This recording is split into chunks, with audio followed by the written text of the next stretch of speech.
So here I am sitting in my car outside Jets Caboolture. Just did another weight session. I had a boxing session this afternoon. This morning I went for a run. It was about an hour and a half, hill sprints, about an hour and a half of stretching, half hour of meditation. I missed my yoga session this morning because while I was running, I dropped the keys to my car and spent a couple of hours looking for them, but I found them. So a couple of people have asked me a few questions about this channel and what I'm doing. Okay, so I'll own up to a few mistakes. The first episode, I named it Expert on Addiction, Expert in Addiction. Now what I meant with that title was Gabor Mate is an expert on addiction and Noel O'Rourke is an expert in addiction. I didn't claim to be an expert on addiction. If I was more tech savvy, I'd fix that, but I don't know how to edit that title if I can. So that's one mistake. Okay, now I have to, I am clear of addiction at the moment, but to say I don't use substances is incorrect. A massive part of my healing from addiction was sacred plant medicines that have been used for generations in tribal communities. Okay, cannabis, psilocybin, ayahuasca, DMT, acacia, mushrooms. These things have had a profound effect on my healing, and I have not had a negative relationship with them where I've abused them or they've abused me. They have helped heal my brain, my body, and this has made me reignite a dream that I had as a kid to play rugby league at the greatest level, at the best level, at state of origin level, at NRL level with the Broncos. Now, why I think that's possible is because I have never felt this good in my life. You know, meditation, yoga, podcasts of Joe DeBaba. Gee, that name will come to me. Like, everything is coming clear. Now, these sacred plant medicines, they come from parts of the world that don't have words for addiction, suicide, or depression, because they just don't exist there. You know, why? Possibly because of these plant medicines. And if you're going to judge me for using plant medicines but have a beer or go to the doctor and take an antibiotic, these things are my medicine. Okay, I'm clear of them now because they've healed me. And yes, I'll revisit them if I start to go downhill. Now, I'm serious. I'm not joking. I am training my ass off because I have a goal to play state of origin football. Now, I have completely uninvested in that goal and completely detached myself from that goal.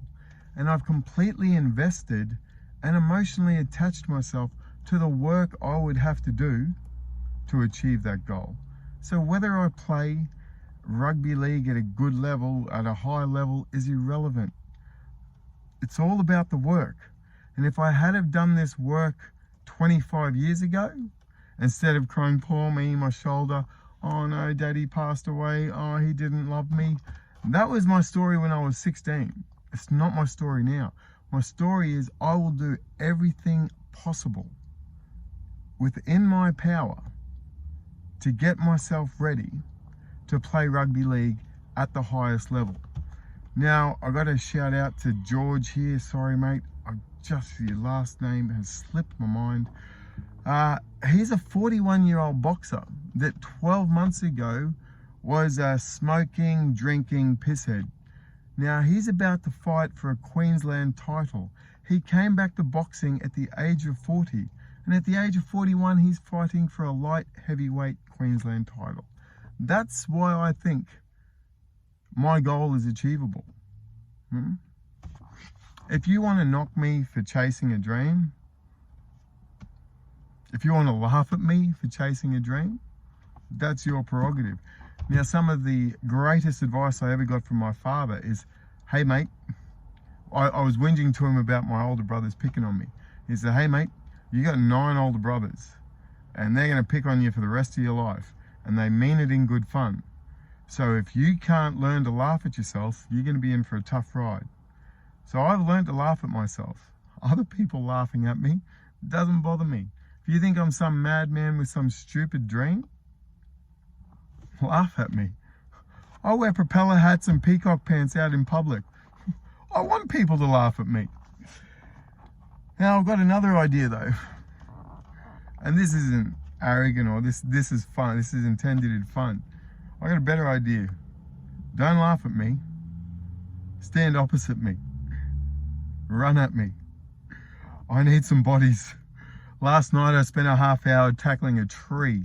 Got to get this body used to physical contact. Run at me. I don't care who you are. And if you run over the top of me, I'll get up and congratulate you. But then I'll stand in front of you and tell you to do it again. Yeah. I'm chasing a dream I should have chased when I was 16. But I was a pussy back then, and I'm not a pussy now. I let self-doubt, so many negative things in my head scare me from my dream. I can't be scared from it now. Laugh at me all you like. Now,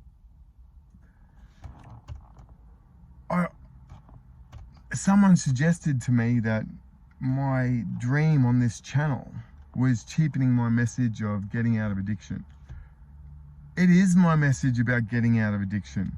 In an addictive state, I could not chase these dreams. I could not put in the work that I need to do.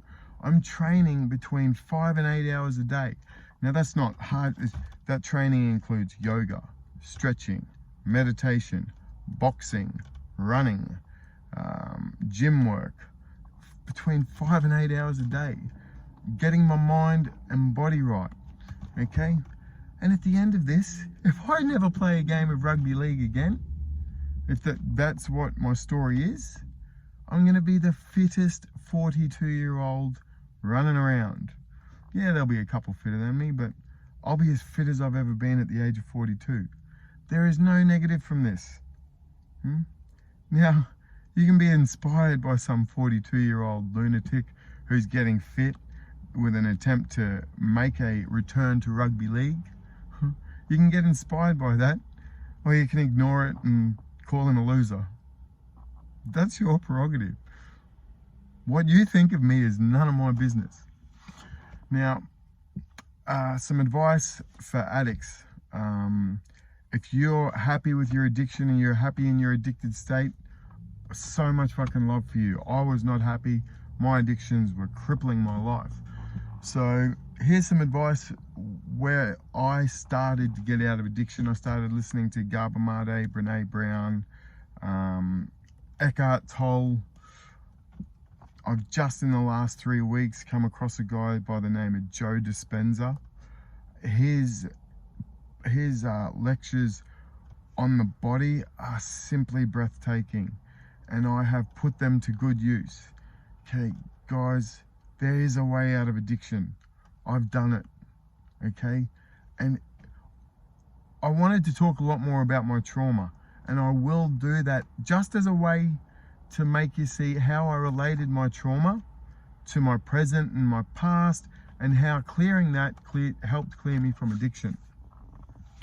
But that I don't want to dwell on the past. For the next couple of months, it's going to be about the future. It's going to be about chasing a dream. It's going to be about working my ass off. Now, what I need 45 minutes with Kevin Walters, Darren Lockyer, Mal Meninga, Wayne Bennett, and I'm offering them $500 to the charity of their choice if they will give me 1 hour of their time. Okay, it'll take me about 20 hours to earn that $500, so I'm willing to trade 20 hours of my time to get one of theirs. Now, after that meeting, then it's up to me. I need to get that meeting. If anyone out there has contacts to those guys, or someone high up in the QRL, I need them. I'm chasing them my own way, but I'm starting to border on the bit stalkerish. So I'm sending them letters, I'm hand delivering letters to the coffee shops they attend, or the Broncos Leagues Club. But I need a meeting. If anyone out there can get me a meeting with someone, contact me. I am deadly serious. If I have something to offer in a big way to the Queensland Origin team this year, 100%. And if it's not playing, it's in some other role. Okay, this is a dream I should have chased when I was 16, but it's a dream I'm chasing now. Clear of addiction, the mind is clear, the body is starting to work really well. And go Queensland. Peace.